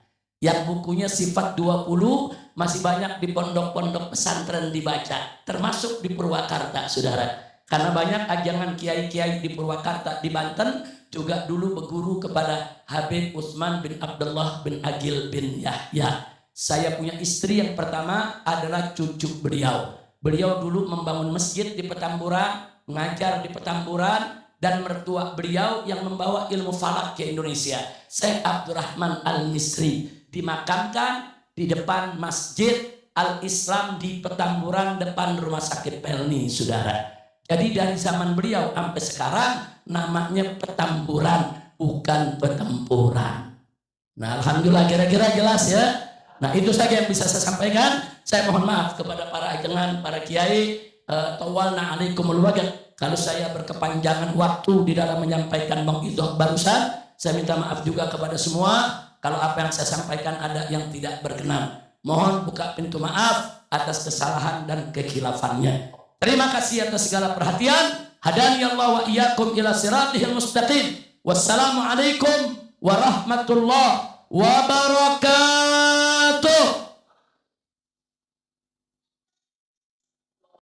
Sahabat pelita yang dirahmati Allah ya, keseluruhan video sudah kita simak bareng-bareng ya. Semoga kita bisa mengambil hikmah dari apa yang sudah kita tonton dan kita bisa menjadikan sebuah pelajaran, entah itu dalam hidup kita, entah dalam kegiatan kita sehari-hari, bahkan dalam bertutur kata. Banyak orang terkeliru ketika menanggapi sebuah video, banyak orang terkeliru ketika melihat ya, entah itu antara suka dan tidak suka yang namanya ketika menonton video itu pastinya sumber-sumber berita yang mungkin ada yang pro, ada yang kontra. Yang namanya berita ya pasti yaitu tadi ada pro dan kontranya, dan di sini kita tekankan apabila kita kontra ketika memberikan sebuah argumen, sekali lagi ketika kita berdiskusi itu harusnya menyatukan misi, biar apa ya, persatuan dan kesatuan kita itu tetap terjaga, sahabat pelita ya. Banyak dari kalangan kita itu ya, sekali lagi ketika pro dan kontra, yang kontranya itu karena mungkin kurang suka, yang ketika pro itu janganlah memandang atau melihat sesuatu dari kacamata Anda sendiri dan memaksakan kehendak ketika memberikan sebuah argumen. Orang ketika mencintai membabi buta itu semua yang mungkin keluar dari apa yang sudah disampaikan. Mungkin ada sosok yang mungkin dicintai ya dalam video ini. Satu contoh lah, orang-orang yang mungkin selalu memberikan ceramah dan lain sebagainya. Dan orang itu kebetulan merupakan idola ya, junjungan lah katakanlah ya, seperti itu. Sehingga apapun yang keluar dari mulutnya ataupun ucapan-ucapannya itu selalu dibenarkan, walaupun kadangkala itu ada unsur yang mungkin kesalahan ya dalam memberikan wejangan, memberikan tausiah dan lain sebagainya. Jadi tekankan ketika melihat sesuatu ataupun mendengarkan sesuatu itu, lihat, dengarkan apa yang dibicarakan, bukan lihatlah siapa yang berbicara. Karena ada kerancuan ketika kita melihat siapa yang berbicara, pastinya begitu. Karena di kalangan kita itu ketika melihat ketika ada orang yang memberikan sebuah nasihat ataupun sebuah petunjuk, pasti akan dilihat siapa orangnya, bukan apa yang dinasihatkan. Inilah ya, sekali lagi yang ditekankan, jangan melihat sosok, tetapi dengarkan apa yang disampaikan. Walaupun sosok itu mungkin ya dalam pandangan kita itu merupakan seorang yang alim, yang mungkin ya dalam kacamata kita itu tidak pernah melakukan kesalahan, tetapi apabila memberikan statement ataupun nasihat ada unsur kekeliruan, langsung katakan, oh salah. Bukan begitu ya, walaupun kita meminta nasihat, tetapi apabila nasihat itu malah menjerumuskan, kita pun bisa menolaknya, sahabat pelita ya. Karena dalam diri kita itu harus bisa berpikir secara nalar, sahabat pelita ya. Dan tentunya banyak dari kalangan-kalangan kita itu selalu yang mungkin dalam ranahnya dianggap sebagai